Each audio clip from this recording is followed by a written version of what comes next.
C'est le moment où le Canada cesse d'attendre, où Washington se retrouve exposé et où l'avenir économique de l'Amérique du Nord commence à basculer. Voici ce qui s'est réellement passé. Mark Carney, le Premier ministre nouvellement élu du Canada, s'est présenté devant une salle remplie de décideurs politiques, de dirigeants d'entreprises et de stratèges, et il a livré ce qu'on peut seulement décrire comme une déclaration de repositionnement géopolitique, soigneusement construite. Ce n'était pas une conférence de presse, ce n'était pas un discours de campagne, c'était un chef de gouvernement en exercice, au cœur d'un différend commercial actif avec les États-Unis, annonçant publiquement que le Canada change de direction, et il l'a fait calmement, méthodiquement, il a commencé par reconnaître quelque chose que la plupart des politiciens canadiens ont été trop prudents pour dire à voix haute. Le Canada a bâti pendant des décennies son identité économique autour de sa proximité avec les États-Unis, et cette proximité, autrefois, le plus grand avantage du pays, crée maintenant, dans l'environnement actuel de la politique américaine, ce qu'il a appelé de profonde vulnérabilité. Prenez une seconde pour mesurer cela. Un dirigeant du XEP se lève et dit au monde que dépendre de l'Amérique est devenu un handicap, ce qui est gênant parce que le discours de vente à la Trump semble toujours plus convaincant juste avant que la facture arrive. Il a ensuite présenté les détails, les tarifs américains imposés en vertu de l'article 232, c'est à dire la disposition sur la sécurité nationale, frappe maintenant l'acier, l'aluminium. Les automobiles et les produits forestiers canadiens, ce ne sont pas des industries périphériques, ce sont les piliers de provinces canadiennes entières, des centaines de milliers d'emplois, des décennies d'intégration transfrontalière construites délibérément au bénéfice des deux côtés, parties en fumée ou à tout le moins gravement perturbées. Apparemment, appeler quelque chose sécurité nationale est plus facile que d'expliquer pourquoi des alliés sont traités comme des concurrents de liquidation. Et puis, Carney a fait quelque chose que la plupart des dirigeants dans sa position ne font pas. Il n'a pas supplié pour obtenir un allègement, il n'a pas édulcoré son langage, il a annoncé clairement et sans ambiguïté que le Canada bâtit activement des relations de rechange, de nouveaux accords commerciaux sur 5 continents. Des partenariats plus profonds avec l'Inde, avec l'Asie du Sud-Est, avec l'Europe. A-t-il dit, le Canada reste ouvert à une intégration plus profonde avec les États-Unis, mais si cette voie n'est pas possible, le Canada investira massivement ailleurs. Ce n'est pas de la diplomatie, c'est un virage. Maintenant, c'est ici que l'histoire devient réellement intéressante parce que tout le monde présente cela comme le Canada vulnérable, le Canada qui se démène, le Canada qui tente de retrouver ses repères dans un monde où l'Amérique s'est repliée. Mais inversons la perspective un instant, parce que le discours de Carney, si on lit entre les lignes, n'est pas seulement une déclaration sur la résilience canadienne, c'est un inventaire précis, point par point, des endroits où les États-Unis sont exposés. Et c'est généralement à ce moment-là que le mégaphone pro-Trump devient plus bruyant, parce que le volume coûte moins cher que la stratégie. Premièrement, l'énergie et les minéraux critiques. Le Canada possède certaines des plus grandes réserves des matériaux précis, sans lesquels l'économie mondiale moderne ne peut pas fonctionner. Uranium, lithium, cobalt, nickel, terres rares, ce ne sont pas des matières premières de luxe, ce sont les intrants fondamentaux des véhicules électriques, de la fabrication de semi-conducteurs, des systèmes de défense et de toute la transition vers l'énergie propre, vers laquelle chaque grande économie de la planète se précipite. Les États-Unis ont besoin de ces matériaux de toute urgence, et en ce moment, le Canada est la source la plus stable, la plus accessible et la plus alignée politiquement qui soit disponible. Si cette relation se détériore, Washington ne trouve pas simplement un autre fournisseur du jour au lendemain. Ces chaînes d'approvisionnement prennent des années, parfois des décennies à construire. Carney le sait, et il l'a mentionné sans dramatiser, presque comme une note de bas de page, ce qui dit tout. Deuxièmement, le problème de l'intégration fonctionne dans les deux sens. L'argument de Washington pour justifier les tarifs de l'article 232 est la sécurité nationale. La logique veut que la production nationale d'acier et d'aluminium doive être protégée, mais voici la contradiction que personne à Washington ne semble prêt à dire publiquement. Les fabricants américains, particulièrement dans le secteur automobile, ont passé 30 ans à bâtir des chaînes d'approvisionnement qui traversent la frontière canadienne à plusieurs reprises avant qu'un seul véhicule n'arrive chez un concessionnaire. Un tarif sur l'aluminium canadien ne protège pas l'industrie américaine. Il augmente les coûts pour l'industrie américaine. Il rend les produits américains moins concurrentiels à l'échelle mondiale. Ce n'est pas un argument économique marginal, c'est la réalité élémentaire des chaînes d'approvisionnement. Les tarifs peuvent avoir l'air musclés dans un rassemblement politique, mais les chaînes d'approvisionnement n'applaudissent pas sur commande. Troisièmement, la question du dollar et de la monnaie de réserve. Carney est un ancien gouverneur de la Banque d'Angleterre et de la Banque du Canada. Il comprend l'architecture monétaire mieux que presque tout autre dirigeant politique en fonction sur la planète en ce moment. Lorsqu'il parle de bâtir des systèmes de paiement souverains, une infrastructure infonuagique souveraine, une capacité souveraine en intelligence artificielle, il décrit un monde où les pays réduisent activement leur dépendance au système libellé en dollars. C'est un processus lent.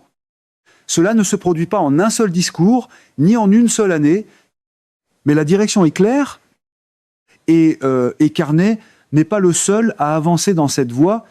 Quatrièmement, l'influence douce et la crédibilité, la capacité de l'Amérique à diriger des coalitions internationales, à fixer les termes des accords commerciaux, à définir les règles des institutions mondiales, tout cela a toujours reposé en partie sur la confiance de ses alliés les plus proches. Le Canada n'est pas seulement un partenaire commercial. Le Canada fait partie de l'alliance de renseignement Five Eyes. Le Canada fait partie de l'OTAN. Le Canada partage avec les États-Unis la plus longue frontière non défendue au monde. Quand cette relation devient transactionnelle et coercitive plutôt que coopérative, le signal envoyé à tous les autres alliés américains est impossible à manquer. Si Washington traite Ottawa de cette façon, qu'est-ce que cela signifie pour Tokyo, pour Séoul, pour Varsovie? Voilà la vulnérabilité que Carney pointe du doigt, non pas avec agressivité, mais avec clarté. Et en géopolitique, la clarté peut être l'instrument le plus tranchant dans la pièce.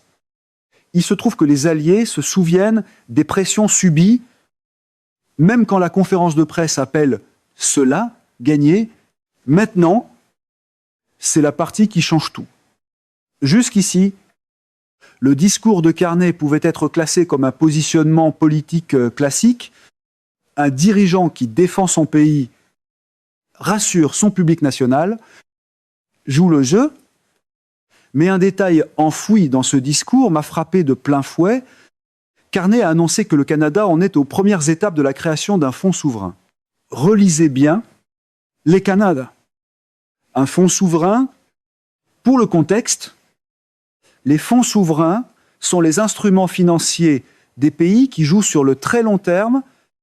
La Norvège en a construit un grâce aux revenus pétroliers et il vaut maintenant plus de 1000 milliards de dollars, ce qui, en fait, le plus grand investisseur institutionnel unique de la planète.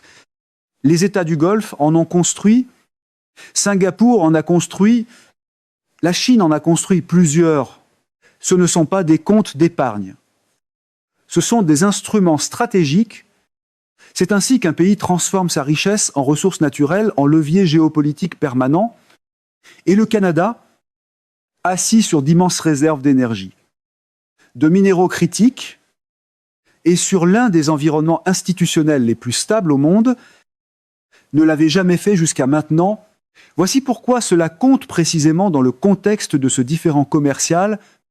Carney ne dit pas seulement que le Canada trouvera de nouveaux partenaires commerciaux, il dit que le Canada bâtira une architecture financière permanente qui captera la valeur de ses propres ressources et déploiera ce capital de façon stratégique, y compris aux côtés d'investisseurs privés dans des projets de construction nationale.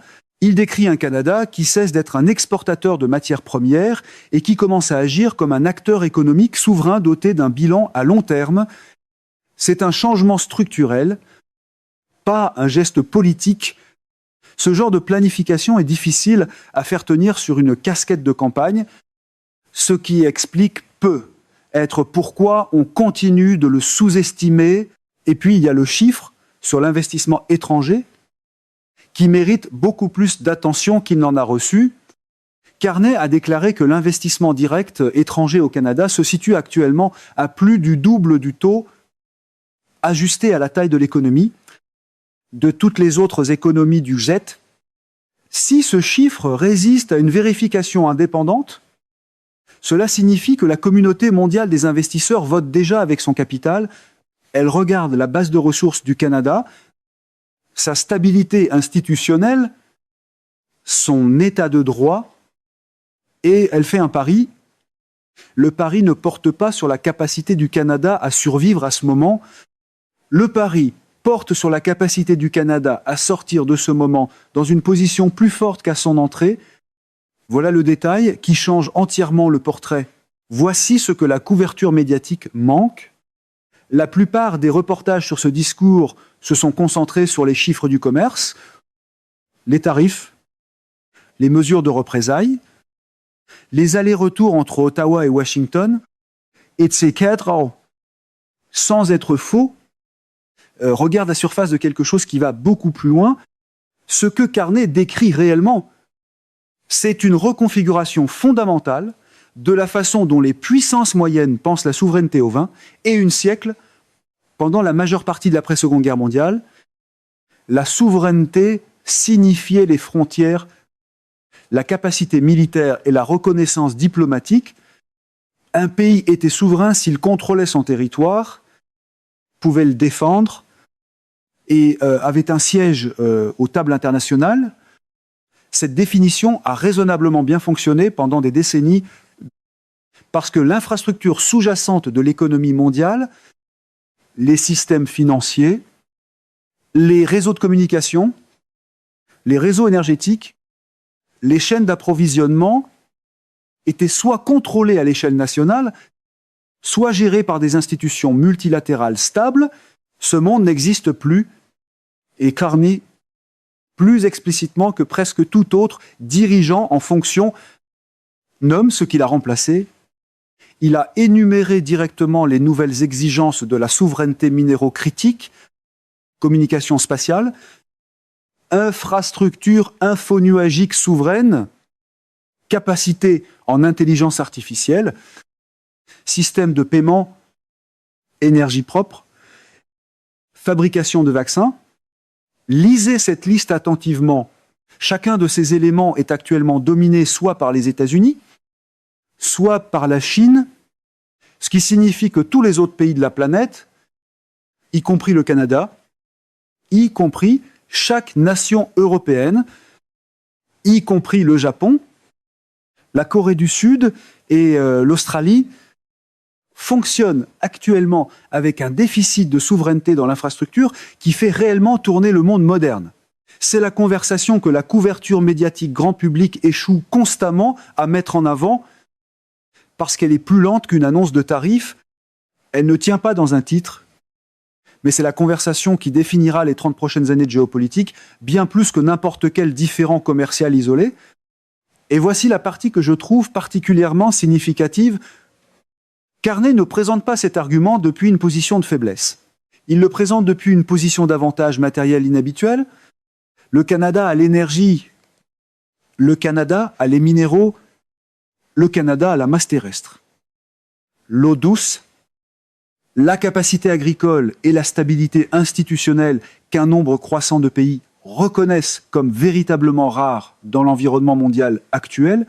Ce qui a historiquement manqué au Canada, c'est le cadre stratégique pour convertir ces actifs en levier. Ce cadre est maintenant en train d'être construit délibérément, publiquement, avec un calendrier associé.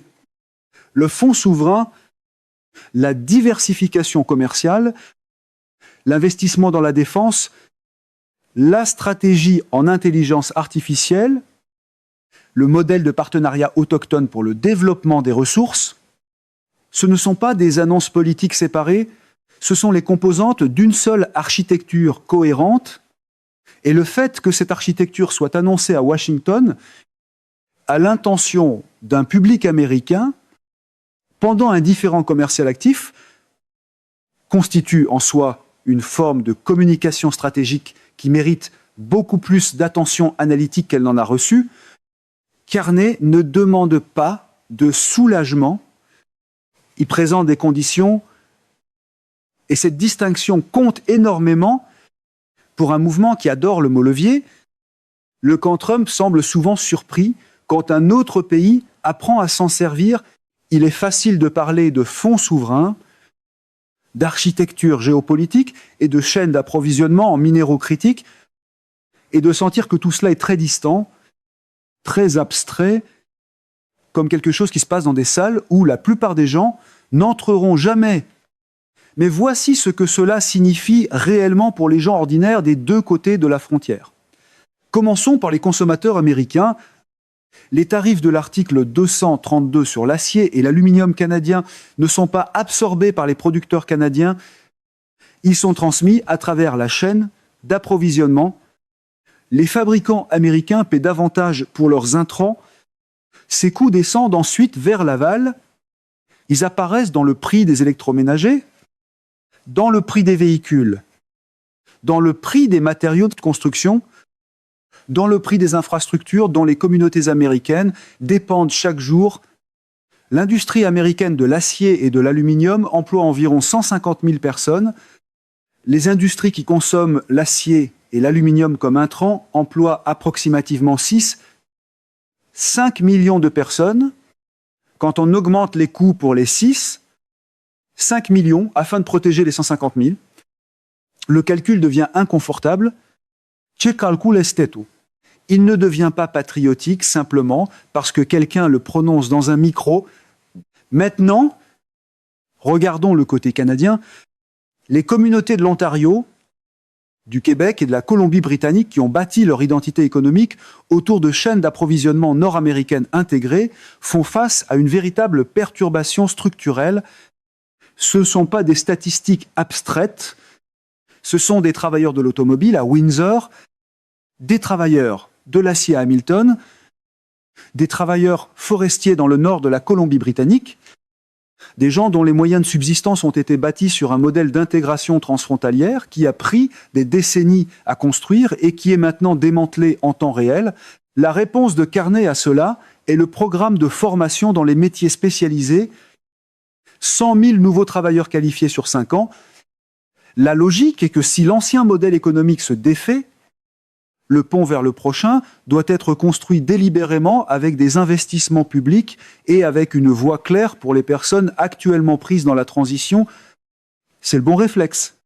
Mais les transitions prennent du temps et les personnes coincées au milieu n'ont pas le luxe d'attendre que la stratégie à long terme arrive à maturité. Maintenant, reculons encore d'un niveau. Si le Canada réussit à diversifier ses relations commerciales au cours de cette décennie, si le fonds souverain prend forme, si l'investissement direct étranger se poursuit à son rythme actuel, la trajectoire à long terme pointe vers une économie canadienne nettement moins dépendante de l'accès au marché américain qu'elle ne l'est aujourd'hui.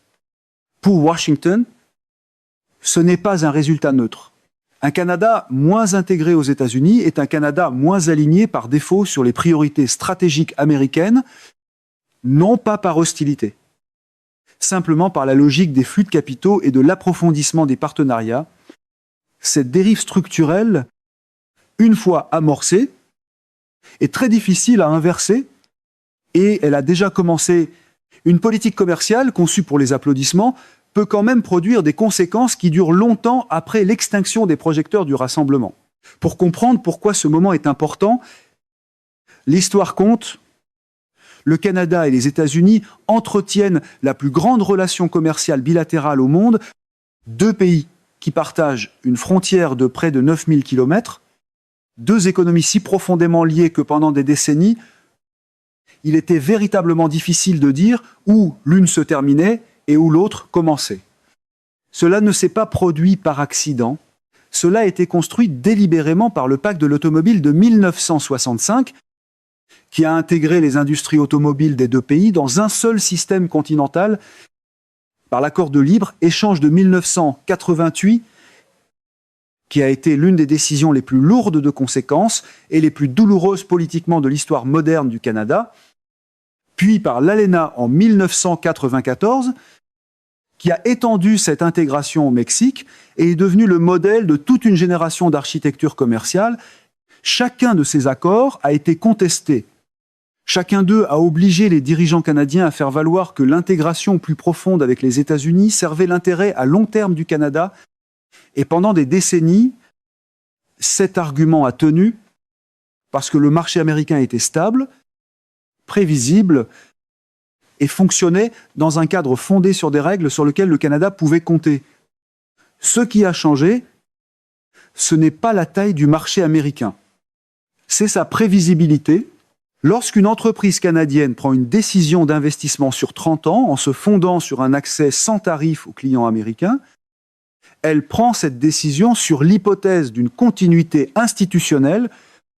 Cette hypothèse, pour la première fois depuis 1988, n'est plus fiable. Autrement dit, le problème n'est pas le marché. C'est l'habitude de traiter la politique comme un épisode surprise, et c'est ce qui rend ce moment historiquement distinct. Ce n'est pas un différend de négociation, ce n'est pas une friction temporaire entre deux administrations qui se réglera d'elle-même après le prochain cycle électoral. C'est une question structurelle, les hypothèses fondamentales de la relation économique entre le Canada et les États-Unis. Tiennent-elles encore Carney est le premier Premier ministre canadien à répondre publiquement à cette question? Sa réponse est mesurée, elle n'est pas hostile. Mais elle est sans ambiguïté, les anciennes hypothèses ne tiennent plus et le Canada s'ajuste en conséquence.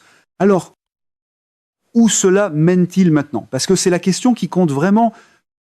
Et la réponse honnête est que personne ne le sait avec certitude. Mais nous pouvons cartographier le terrain. Il existe 3 trajectoires plausibles et chacune mène à un endroit très différent. Premier scénario, un réalignement négocié.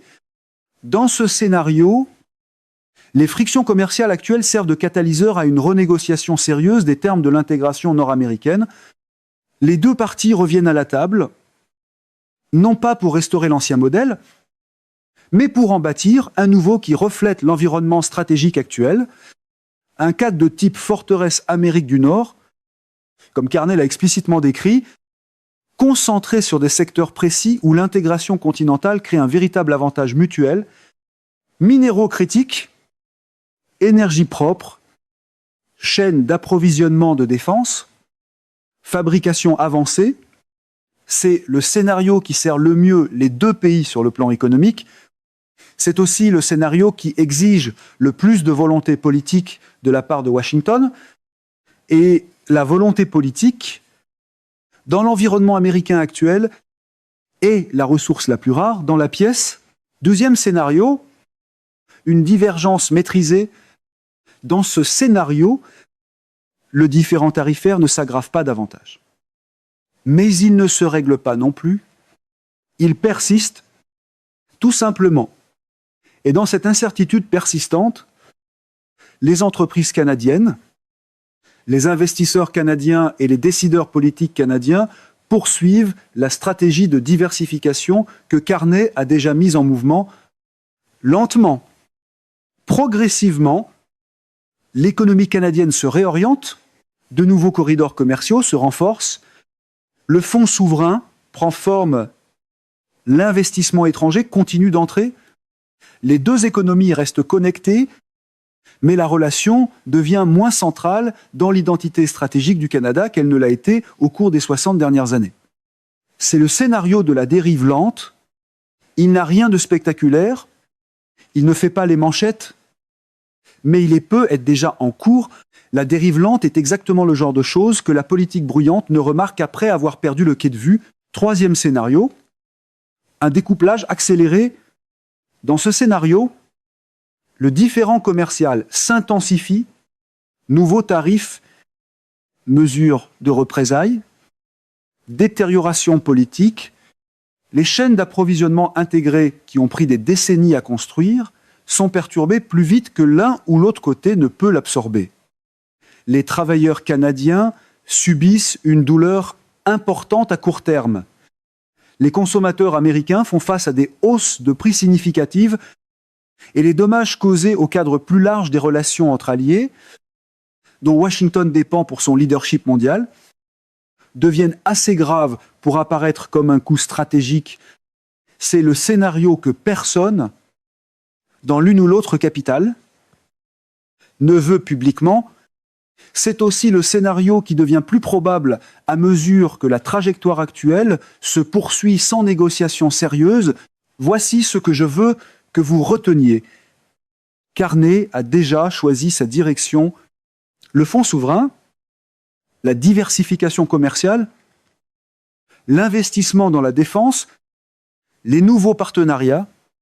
La seule question encore ouverte est de savoir si Washington est attentif. Et faire attention devient plus difficile lorsque chaque avertissement est traité comme un problème d'image de marque. Voici où je vous laisse. Mark Carney est entré à Washington et a fait quelque chose que très peu de dirigeants dans l'environnement mondial actuel ont été prêts à faire.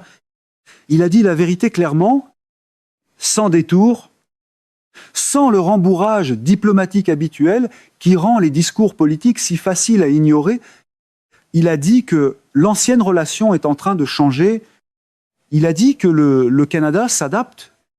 Il a dit que la porte reste ouverte, mais que le Canada n'attend pas dans le corridor. Et maintenant, la question atterrit entièrement sur le bureau de Washington, parce que les trois scénarios que je viens de parcourir ne sont pas également probables pour toujours. Ils ont une fenêtre. Le réalignement exige des négociations. Et les négociations exigent une décision de commencer. Chaque mois qui passe sans cette décision rend la divergence maîtrisée plus enracinée et le découplage accéléré plus probable. L'horloge n'est pas dramatique. Elle ne tic-tac pas bruyamment, mais elle tourne. Ce qui se passera dans les 6 à 12 prochains mois dans cette relation fixera la trajectoire des 20 prochaines années de l'architecture économique nord-américaine